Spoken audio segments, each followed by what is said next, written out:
नमस्कार दोस्तों, एक बार फिर से स्वागत करते हैं सभी पेंशन धारकों का हमारे इस YouTube चैनल पर। दोस्तों, इस वक्त की पेंशन धारकों के लिए बहुत ही महत्वपूर्ण और इम्पोर्टेंट खबरें निकल कर सामने आ चुकी है, जिसके बारे में दोस्तों आज की इस वीडियो के अंदर बात करेंगे। जी हाँ दोस्तों, यहाँ पर आप सभी के लिए इम्पोर्टेंट खबरें आई कि EPS पेंशन योजना को लेकर खोल दिए राज। पेंशन को लेकर क्यों नहीं बदला जा रहा है फैसला, इसको लेकर नई दोस्तों रिपोर्ट सामने आई है, तो इसके बारे में दोस्तों आज की इस वीडियो के अंदर बात की जाएगी। साथ ही साथ बात करेंगे EPS पेंशन भोगियों की उम्मीदें टूटी, पेंशन फॉर्मूला बदलने की बड़ी मांग निकलकर सामने आ चुकी है। वहीं साथ ही साथ बात करेंगे यूपी में पुरानी पेंशन योजना लागू होगी या फिर नहीं होगी। योगी सरकार ने विधानसभा में इसको लेकर बड़ा जवाब दे दिया है, तो आखिरकार योगी सरकार ने विधानसभा में इसको लेकर क्या बड़ा जवाब दिया है, इसके बारे में भी आज की इस वीडियो के अंदर बात की जाएगी। साथ ही साथ दोस्तों आज की इस वीडियो के अंदर बात करने वाली है नेशनल पेंशन सिस्टम में बड़ा बदलाव हो चुका है, जिससे दोस्तों आप सभी की पेंशन में भी 40% की बढ़ोतरी होने वाली है। तो आखिरकार आपकी पेंशन के अंदर 40% की बढ़ोतरी कैसे होने वाली है। साथ ही साथ दोस्तों आप सभी के लिए श्रम और रोजगार मंत्री शोभा करंदलाजे ने EPS 95 पेंशन की हायर पेंशन और वेतन के अनुपात में पेंशन के भुगतान को लेकर लोकसभा में सभी प्रश्नों के उत्तर दिए, जिससे लोकसभा की आप सभी के लिए बड़ी खबर जो है EPS पेंशन योजना को लेकर निकलकर सामने आ चुकी है। तो आखिरकार लोकसभा में श्रम और रोजगार मंत्री ने पूछे गए सवालों का क्या जवाब दिया, इसके बारे में भी दोस्तों आज की इस वीडियो के अंदर बात करेंगे। वहीं दोस्तों आप सभी के लिए पेंशन वितरण की लिस्ट जारी हो चुकी है, पेंशन में बढ़ोतरी होगी या नहीं होगी इसकी लिस्ट जारी हुई है, नया नियम आप सभी के लिए लागू हुआ है, तो दोस्तों इसके बारे में भी बात करेंगे। इसलिए आप सभी से निवेदन करते हैं कि दोस्तों आज की इस वीडियो को आप लास्ट तक देखिएगा।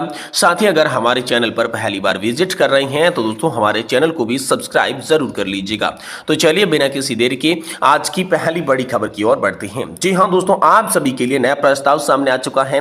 EPS 95 पेंशन 9000 प्लस DA को लेकर नया प्रस्ताव आप सभी के लिए सामने आया है। जी हाँ दोस्तों, आप सभी जानते होंगे कि संसदीय समिति ने आप सभी के लिए सिफारिश की थी, जिसमें 1000 रुपए की पेंशन को बढ़ाकर 3000 रुपए करने की बात कही गई थी। लेकिन लगातार पेंशन धारकों की मांग रहती है कि 1000 रुपए की न्यूनतम पेंशन को बढ़ाकर उसे 9000 रुपए किया जाना चाहिए, यानी कि पहले पेंशन को 3 गुना बढ़ाने की बात की गई थी। लेकिन EPS 95 पेंशन धारक जो है वो लगातार 9000 रुपए पेंशन की बात कर रहे हैं। तो इसी को लेकर दोस्तों आप सभी के लिए 3 टेबल जारी की गई है, जिसमें पहली टेबल के तहत आप सभी को 5000 रुपए पेंशन मिलेगी, वहीं दूसरी टेबल के तहत आपको 7500 की पेंशन मिलेगी और तीसरी टेबल के तहत आप सभी को 9000 रुपए की पेंशन मिलने वाली है।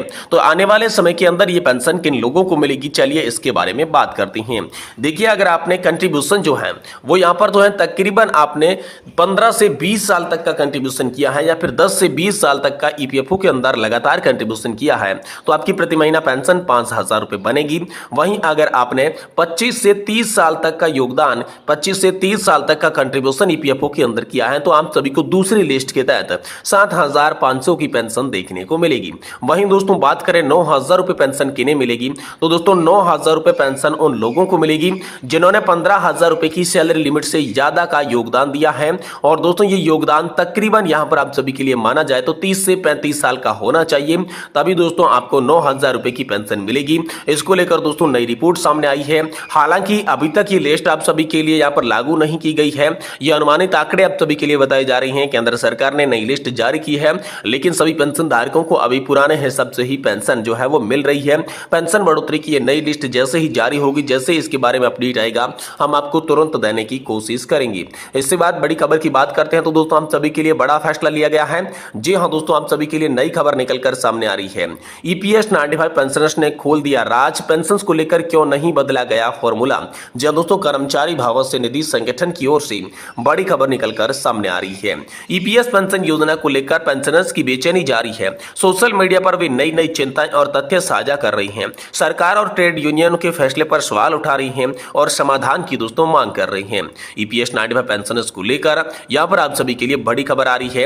एक पेंशनर्स ने लिखा है कि EPFO के तहत 1995 में शुरू की गई EPS 95 पेंशन योजना 1981 के बाद श्रमिकों के लिए अनिवार्य थी, लेकिन 1981 से पहले श्रमिक बन चुके थे उनके लिए यह योजना अनिवार्य नहीं थी। जब यह योजना 1995 में शुरुआत की गई थी, तब सरकार मालिक वर्ग और यूनियन वर्कर्स प्रतिनिधियों से CBT ट्रस्ट का गठन किया था। दोस्तों पेंशनर्स का दावा है कि न्यूनतम 20 से 25 हजार रुपए की पेंशन मिलने की घोषणा के बाद कई पुराने कर्मचारी इस योजना में शामिल हुए।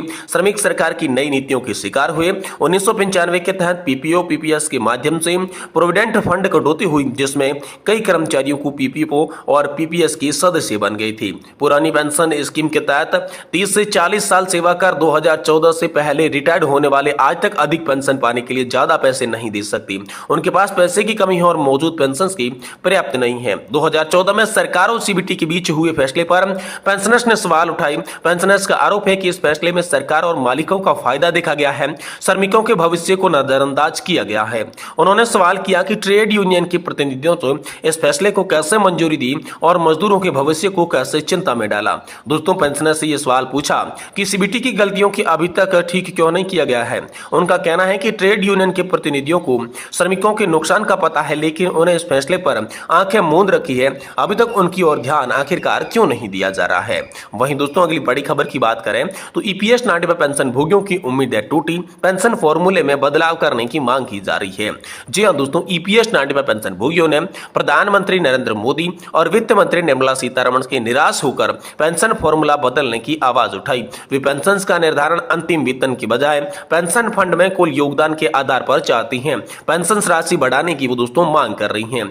यहाँ पर आप सभी के लिए बात करें तो कर्मचारी भविष्य निधि संगठन के तहत आने वाले पेंशन भोगियों की प्रधानमंत्री नरेंद्र मोदी और वित्त मंत्री निर्मला सीतारमण से जो उम्मीदें थे वो पूरी तरीके नहीं हो पाई और इस असंतोष के चलते पेंशन भोगी फॉर्मूले में बदलाव को लेकर अपनी आवाज बुलंद कर रही हैं। कर्मचारी पेंशन योजना 1995 के तहत न्यूनतम पेंशन पर टिप्पणी करते हुए एक पेंशन भोगी ने सोशल मीडिया पर लिखा, क्योंकि एक अंशदायी पेंशन योजना है इसलिए पेंशन का निर्धारण पेंशन सदस्य द्वारा पेंशन फंड में किए गए कुल निवेश के अनुपात में होता है, न कि अंतिम पेंशन योग्य वेतन के आधार पर। उन्होंने पेंशन फॉर्मूले में संशोधन की आवश्यकता पर जोर दिया ताकि सदस्यों को पेंशन का समान वितरण किया जा सके। और दोस्तों, यहां पर उन्होंने बताया कि ईपीएस 90 पेंशन की राष्ट्रीय संघर्ष समिति के रायपुर अध्यक्ष अनिल कुमार नामदेव ने ईपीएस 90 पेंशन पर टिप्पणी करते हुए कहा कि पेंशनर्स इस देश में कोई माई बाप नहीं है। उन्होंने कहा कि संसद में पेश हुए आम बजट में साफ जाहिर हो गया है। उन्होंने बजट की आलोचना करते हुए कहा कि हर बजट के बाद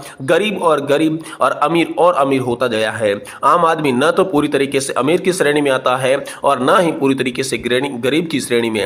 अनिल कुमार नामदेव ने जनप्रतिनिधियों की आलोचना करते हुए कहा कि जनप्रतिनिधियों को 99 करोड़पति और अरबपति होते हैं, वे जानते नहीं कि गरीबी क्या होती है, आम आदमी क्या होता है। उन्होंने कहा कि बजट में किसका कितना हिस्सा होता है ये किसी से छुपा नहीं है। उन्होंने आम आदमी को खास बजट कहने के लिए कोई अतिशयोक्ति यहाँ पर नहीं होगी। ईपीएस 90 पेंशन भोगियों की मौजूद स्थिति और उनकी मांगे स्पष्ट है। पेंशन व्यवस्था में सुधार की सख्त आवश्यकता है। ये दोस्तों अनिल कुमार नामदेव का बड़ा बयान अब सभी के लिए हाल फिलहाल में निकल कर आया। वहीं दोस्तों, यूपी में पुरानी पेंशन लागू होगी या फिर नहीं होगी, योगी सरकार ने विधानसभा में इसको लेकर बड़ा जवाब दे दिया है। योगी आदित्यनाथ सरकार ने यूपी विधानसभा में मानसून सत्र से पहले एक दिन पुरानी पेंशन योजना को लेकर स्थिति स्पष्ट कर दी। साफ कर दिया कि सरकारी कर्मचारियों को पुरानी पेंशन सुविधा नहीं दी जाएगी। प्रश्नकाल में सपा के मान सिंह यादव द्वारा पुरानी पेंशन की बहाली के बारे में पूछे गए सवाल के जवाब में सरकार की ओर से संसदीय कार्य और औद्योगिक विकास राज्य मंत्री जसवंत सिंह सैनी ने कहा कि फिलहाल पुरानी पेंशन योजना को लागू करने का कोई भी इरादा उनके पास नहीं है। उन्होंने कहा कि वित्तीय वर्ष 2005 के बाद जब सख्त क्रिया पर खत्म की गई तब प्रदेश में सपा की सरकार थी। फिर वर्ष 2012 से 17 तक ये सत्ता में रहे। उन्होंने इस दिशा में कुछ भी नहीं किया। अब तक ये मुद्दा उठाते रहे हैं। यह भी बताया गया है कि नई पेंशन योजना को लेकर कहीं असंतोष नहीं है। इस पर डॉक्टर मान सिंह यादव ने कहा कि असंतोष नहीं था तो दिल्ली के रामलीला मैदान में लाखों कर्मचारियों का जत्था आखिरकार कैसे जुटा। तो दोस्तों, यूपी सरकार ने यह स्पष्ट कर दिया है कि पुरानी पेंशन योजना लागू नहीं की जाएगी और इसी को लेकर दोस्तों लगातार कर्मचारी जो है वो दिल्ली के जंतर मंतर पर प्रदर्शन करने की तैयारी कर चुके हैं। जैसे इसको लेकर कोई बड़ी खबर होगी हम आपको तुरंत देने की कोशिश करेंगे। इसलिए आपसे निवेदन है कि दोस्तों चैनल को सब्सक्राइब कर दें और वीडियो को लाइक जरूर करें।